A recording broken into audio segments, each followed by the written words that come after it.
Okay,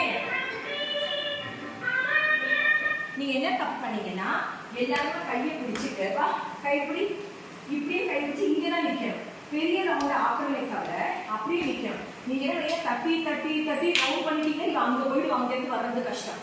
இந்த position மாற்றக்கூடாது. நீங்க எடுத்து இங்கேயே தான் இருக்கணும், ரெண்டு கார்னர். ஓகே, அப்ப ஈஸியா உங்க லைனுக்கு போக முடியும். நான் மியூசிக் தட்டிட்டே இருக்கும், சுத்தக்கூடாது. சரியா? One more time. பொசிஷன்